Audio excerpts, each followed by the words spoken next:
Hey everybody, it is Jeremy Scott with Liberty Bugle Town Hall. Hey, we're going to take you through the quick and dirty, the rundown here on day 2 of the Speaker of the House votes.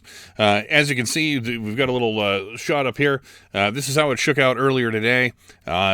So they're going to recess. They're maybe coming back at 8 p.m. Eastern Time to try and have another vote, but this is my view of insanity. Just like the thumbnail said, insanity again.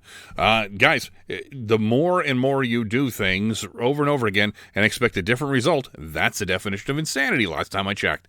But here we are. So our next day leads us to Kevin McCarthy still doesn't have the votes. And that's fine. We're looking for a new direction. I think the Republican leadership has been bought and paid for a long time. We can debate that if you'd like. But here's how the votes have shaken out, or how they shook out so far. So right now, as of earlier today, Kevin McCarthy had 201 votes. Hakeem Jeffries, of course, for the Democrats, they all voted for him. It's weird. The Democrats can be united, but Republicans can't. And that's okay because, well, we feel like Kevin McCarthy, I do, feel like Kevin McCarthy is a rhino. There are 20 other votes. One voted present. So here's what's interesting, is that the more they run this vote up the flagpole, the worse it gets for Kevin McCarthy. Every time. We went from, 5 or 6 defectors all the way up to 19, 20, 21 defectors all voting for other people. I'm going to give you the rundown on who's doing what. I'm going to go through my notes here really quick. But Kevin McCarthy doesn't seem to be the guy that everybody wants.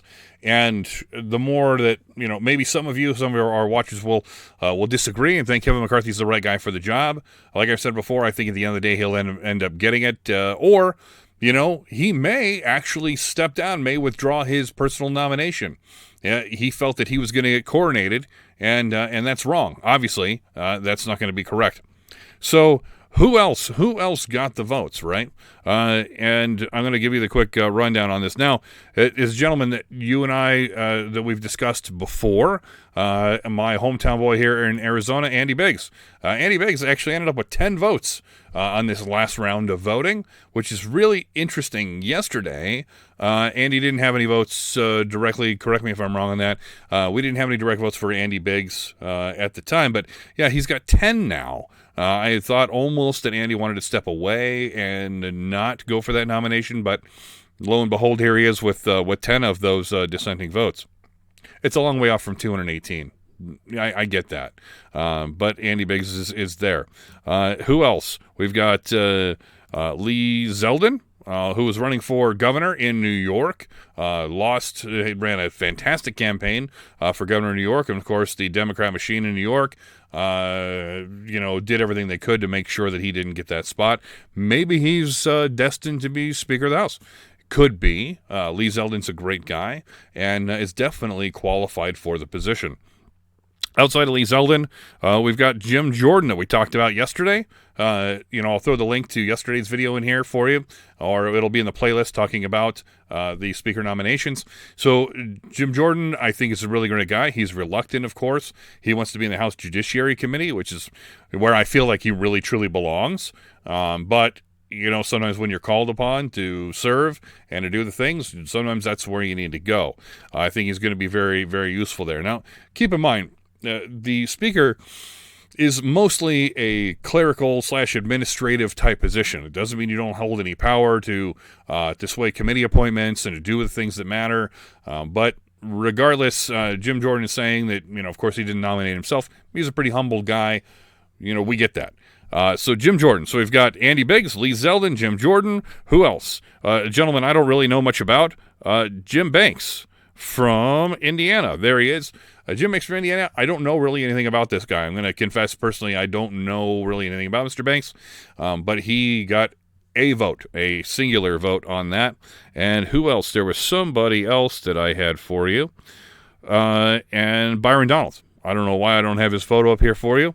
But I will bring that in for you, and I will get him in here. So let's see if I can bring in an image of Byron, because I want you to be familiar with him. And and see if we can get an image of him in here. Where are you, Byron? We had a good picture of you here somewhere. Here we go.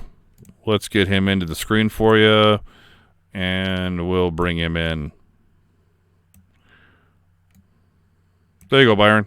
There he is.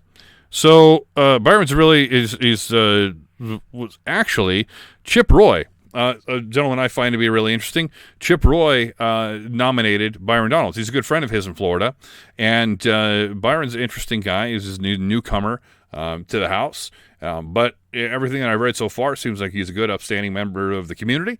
Got a great family, and he's a good family man, business owner, and has made a good impact in his community. So maybe Byron's a good guy as well. So I don't really know, but there's some unknowns in here, but it's really funny to me, and I'm going to say this is funny. A lot of people won't think this is funny, but the fact that things are in the state that they are in currently. Now, I'll be covering this into tomorrow. I'll let you know how things go. But as it stands right now, Kevin McCarthy just doesn't have the votes, guys. And that's really it. That's all there is to it. Will he withdraw his nomination?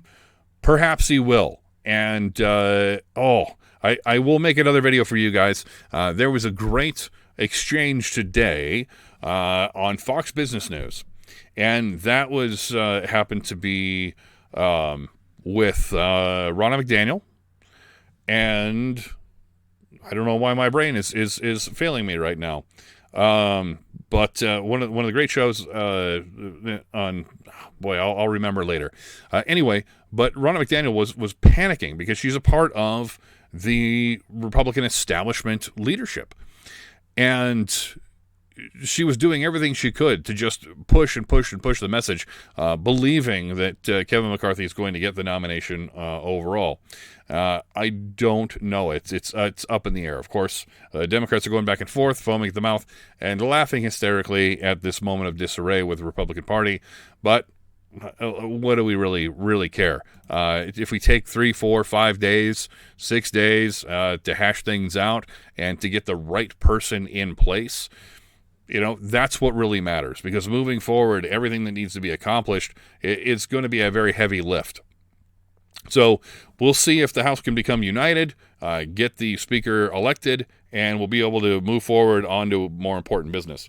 For those of you out there that are not huge fans of Donald Trump, Trump is continuing to endorse Kevin McCarthy, and his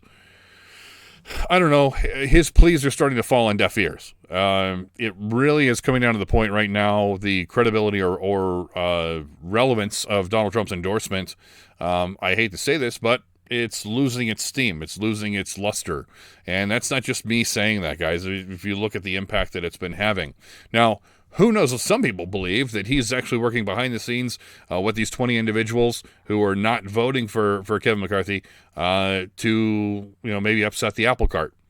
I don't think. I mean, it's a fun theory to play around with, but I don't believe that's it. And also, Donald Trump is now going to be Speaker of the House, even though we joked around about that potentiality in previous videos. But that's about it, guys. Thank you so much for tuning in. Feel free to shoot any comments down below. Don't forget to subscribe and like the video. And I'll be adding more to this coming up for you as well. Oh, yeah. Stuart Varney. That's who it was. Stuart Varney and Ronna McDaniel. A great exchange. If I can find the interview, I'm going to put a link down in the description. You can watch that as well. I thought it was hilarious to see Ronna McDaniel backpedaling crawfish. Anyway, once again, Jeremy Scott, Liberty Bugle Town Hall. I'll catch you guys tomorrow, and I'll fill you in on what happens between now and then. Thanks. Love y'all. Take care. Bye-bye.